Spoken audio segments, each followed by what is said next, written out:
Through grant opportunities, workforce development, here is just one example of that.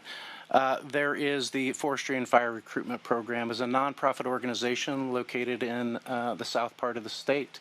This is a nonprofit that was put together by formerly incarcerated individuals and others who have joined this program to do and provide opportunities for training and pathways into not only the fire service, but it's important not to refer specifically to fire, but fuels reduction.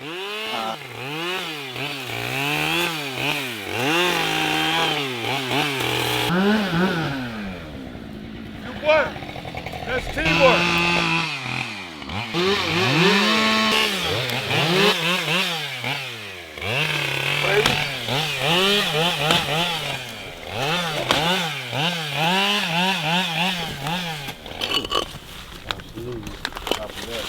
Copy.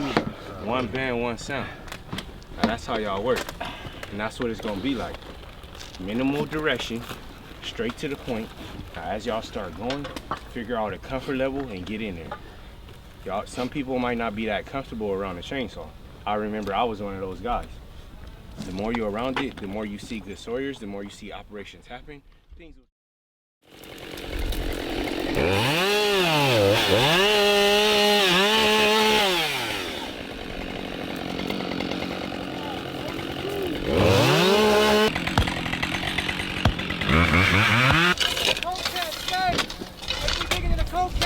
What's up?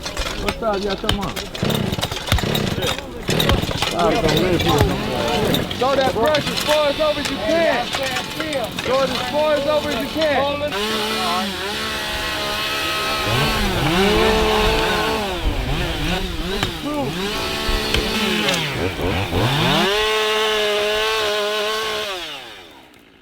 Forestry and Fire Recruitment Program, the FFRP, that provides the career support and training for those who have already received fire training while incarcerated. It was wonderful to hear about that program. Can you model some of your work on the Forestry and Fire Recruitment Program as an opportunity for increasing overall diversity?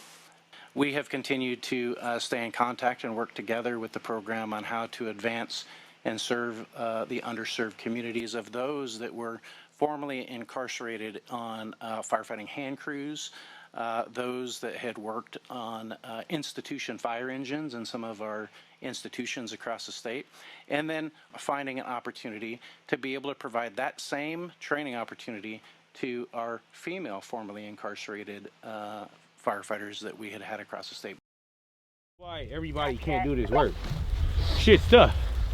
And if you're not getting it in outside of crew operations, you're gonna fail here.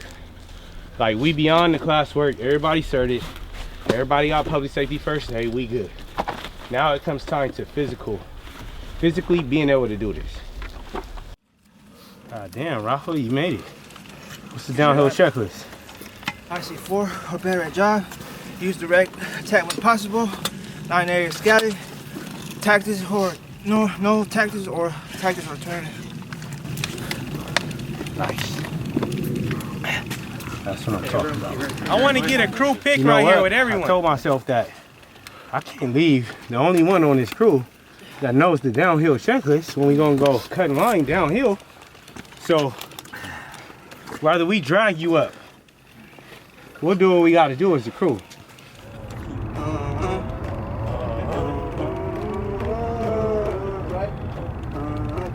Can I get that from everybody?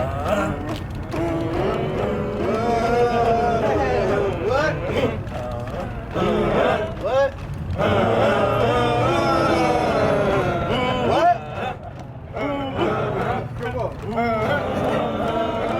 Follow me, let's go.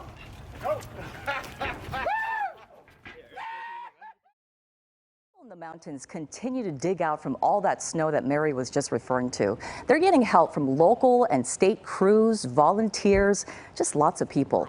Well, Harrison Van connected with the Forestry and Fire Recruitment Program, a nonprofit that helps former inmates find careers in firefighting. They now have leadership roles in the San Bernardino-based Buffalo Hand Crew. To have this help is it's just a blessing. In 2020, Governor Newsom signed Assembly Bill 2147, which allows former inmates who served in prison fire camps to petition to get their records expunged.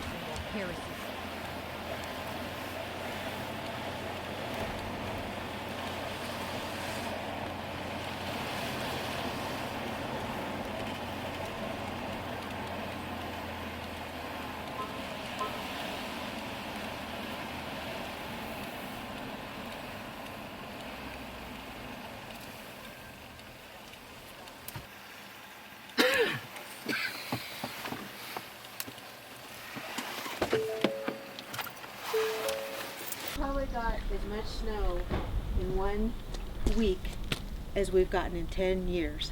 Wow, that's like amazing. all the winters, even with the. So we got one house right here, make a pathway to her door so she can be able to come out, and let's just be safe. Let's take care of business. Copy that. Appreciative, because I just figured it's going to be another few days. So for them to do this in this amount of time, it's just a blessing. It's a blessing. What do you know about this crew that helped you? Well, I actually just learned about them, kind of like getting a second chance. They've had some trouble in their life, and they're able to be in this group and get into a fire career. So, I mean, we're always so grateful for our fire department and anybody attached. I gotta understand what this is. This is life changing. This is history in the making, and y'all part of that.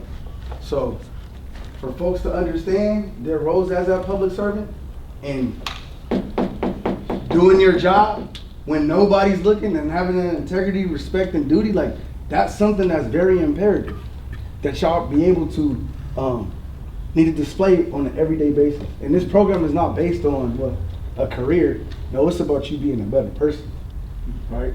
And what Cap Van said up there, like, now you think about it. What if you a person that never dealt with somebody that's been incarcerated, and they're like, dang, okay, it might be some cool people that actually can do this. And that's when the buy-in from all these different races, cultures, communities. Oh, they're trying to get me, boy. He's